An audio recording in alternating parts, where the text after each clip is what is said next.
Are these your toes? Let's see, let's count your toes. 6, 7, 8, 9, 10. 10 little toes.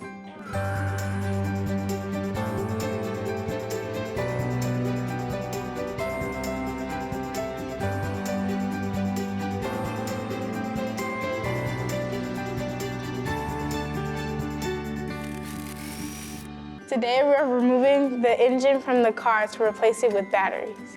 So all you have to do is plug it in and you won't have to use gas. Basically, we're doing a makeover to the whole car. Honestly, I never really thought I would be doing this.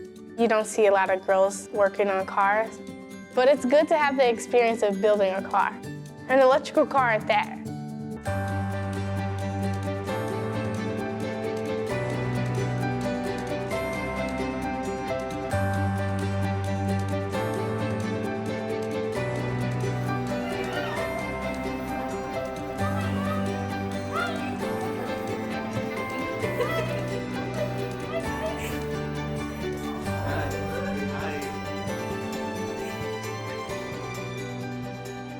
What I've been doing for the past couple of weeks is creating a Tesla battery box model for the kids in the Ignition Lab who are building a car. We're just trying to get as many models as we can get built to figure out how many of them will need to go in the car. It's pretty much a different kind of world because this isn't anything that I've ever done before.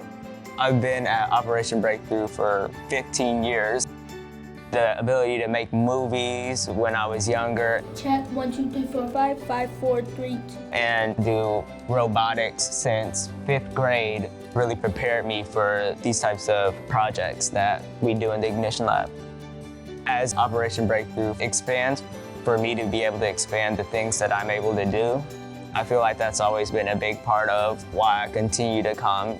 Just kind of the evolution of Operation Breakthrough and the evolution of me alongside it. Breaking the cycle of poverty. It's what Sister Berta and Sister Cradle wanted when they started Operation Breakthrough 50 years ago. And that's the mission that we had in mind when we opened the Ignition Lab last fall. There are 200 students that work in the Ignition Lab each week across 10 different zones. Graphic design, computer repair, product design, robotics, fabrication. Make sure that fan's blowing. Digital electronics, film and music production, green tech. Oh, look at the light. It's a lot brighter now. Culinary arts, and a favorite, automotive and engineering, where we partner with MindDrive. We're actually looking to build industry-recognized skills they can use to enter a higher-paying job out of high school, go on to more technical training, or have a more focused pathway to college. The majority of jobs in the future will involve science, technology, engineering, and math. So we've really started to focus on STEM and that continuum from birth through high school. Push it down. We do early STEM with our youngest learners. This is so cool. And at first you're thinking, well, isn't that something you do when kids get older? But really it starts when they're babies. Counting a baby's toes is critical. That's oftentimes their first introduction to numbers. Math is a language and we treat it that way. Another block makes 5. Oh, our 5th block fell off. We started really working with our infant and toddler teachers to make sure that they were building that language. Think about the first word we often say to children. Do you want more? You want more? More kisses? Well, more is actually a form of addition. We talk about shapes. All right, friends. Remember our book, Shapes for Lunch? What shape is this? Oval. Can we all say oval? Does the oval have any sides? No, because it goes around and around and around. What is this? Pickle. It's a pickle. Isn't the pickle in the shape of an arc? Look look at this. Let's try a pickle that's also an arc. It's good. Kids are learning how to sort. They're learning how to classify. All of those are the foundations of math. Here's one yellow ball. Babies and toddlers can absolutely learn these concepts. All of our preschoolers visit the makerspace each week to engage in projects from the arts to coding to building. People underestimate 3 to 5-year-olds. When kids are starting to code or problem solve, they're surprised. Rapunzel. And do you remember where she lived? In a tower. That's right. So today, some of you are going to figure out a way to rescue Rapunzel from the tower. What do you think you can make to rescue her? A ladder? That's a great idea. What else do you think we could use? If their solution doesn't work, we're asking them to try again. So persistence is definitely one of those skills we're looking for, even in children as young as 4 and 5.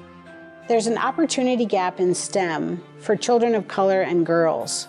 We are working to reduce that gap in our Maker City for our kindergarten through 8th graders. Now I got it. There's 9 different labs in the Maker City. Kids can learn about electricity. Wow! They can create films, learn 3D printing, and we can use the kitchen not only for teaching kids how to cook, Everybody needs 2 cups of cream. but also to reinforce math and science. So is butter a solid or a liquid? It's a solid. We also want to make sure that they can think critically. What do you think's gonna happen? We want to make sure that they can work with others in a group. They can be strong communicators.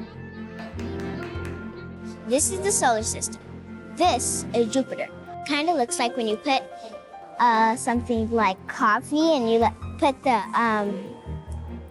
shaving cream stuff in there and you mix it together. That's the color of Jupiter.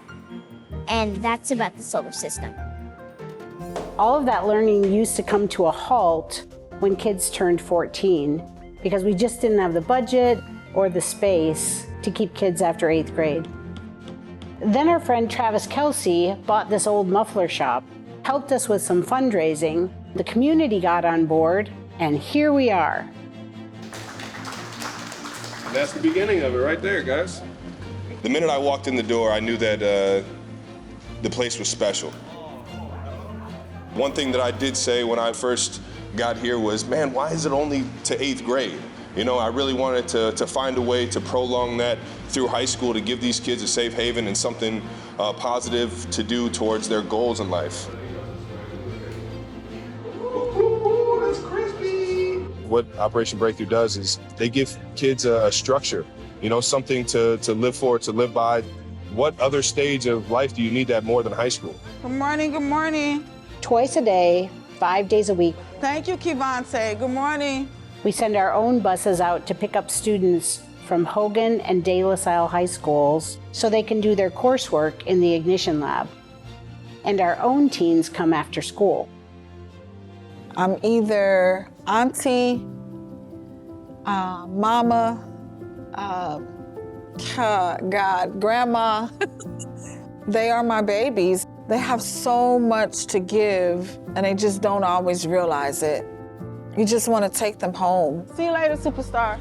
And Marquise, don't let anybody influence whether you come or not. They're mine. And there's no way I couldn't be part of this every day. There just is not. Even with all of the challenges that it brings, we just have a fierceness about protecting those kiddos. Did you eat this morning? Come on. You don't get good behavior if you can't meet basic needs. There was this hopelessness that students had. They've witnessed a lot of violence. We have students who have had 4 classmates shot and killed this year. 2 of them was my friends. Close, really good close friends, buddies. grew up together. I just felt like I lost a big piece of me.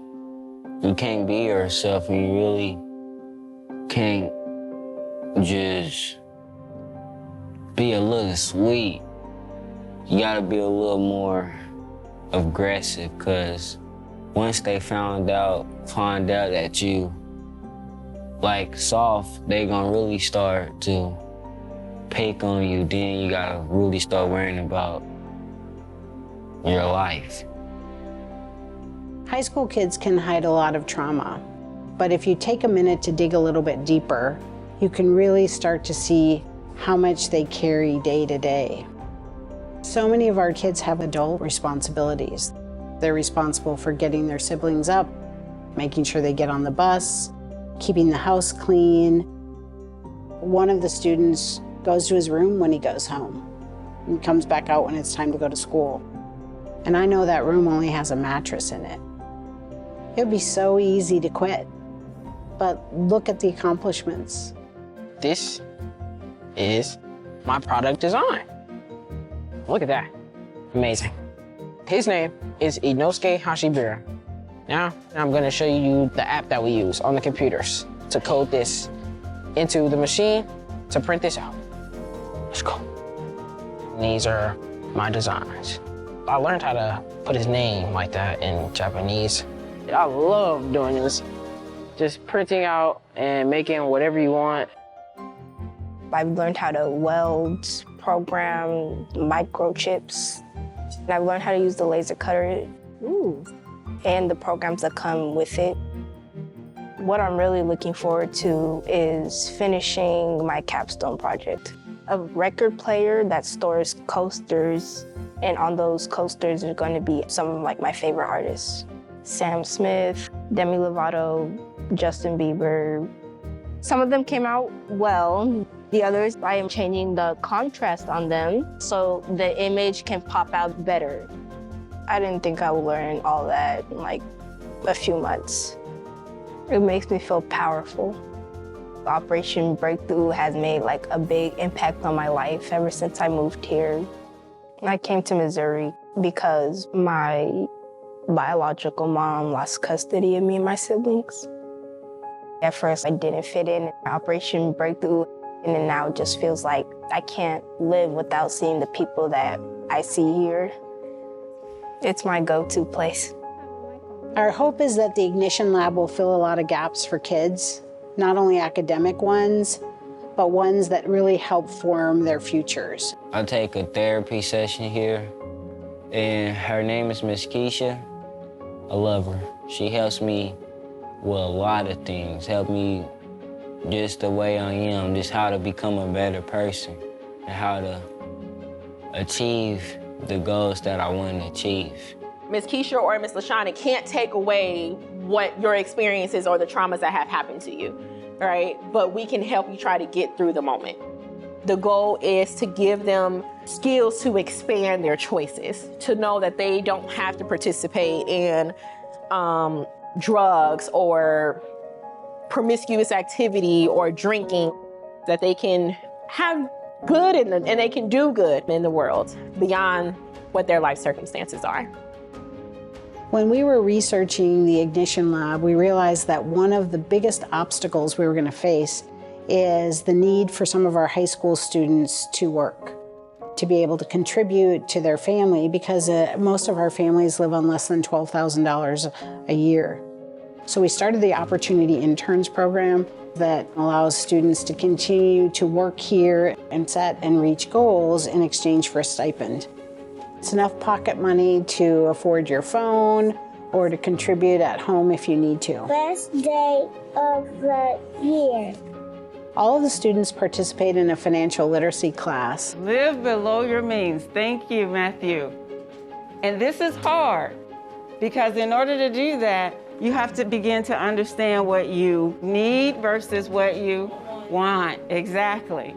At the end of the semester, students present in front of a panel, sharing a little bit about the strengths and skills that they've acquired, challenges they've overcome, and ultimately presenting a project that they completed on their own. Hello, everybody. My name is Sanaya. And here in front of you, you have a dish called mezzaluna. The noodles are made from scratch. I actually want to go to culinary school once I graduate.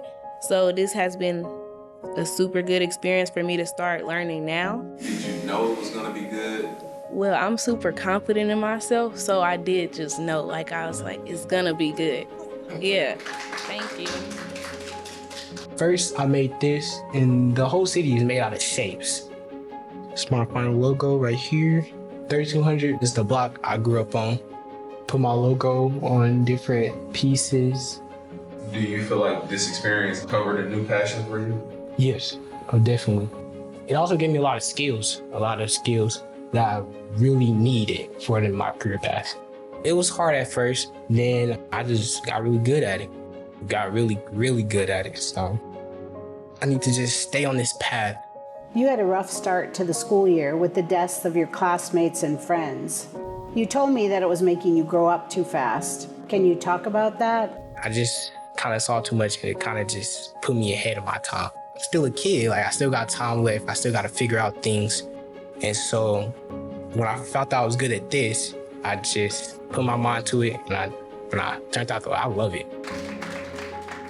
Thank you. Thank you. Thank you. We've shown them something in their own environment and what we call the hood.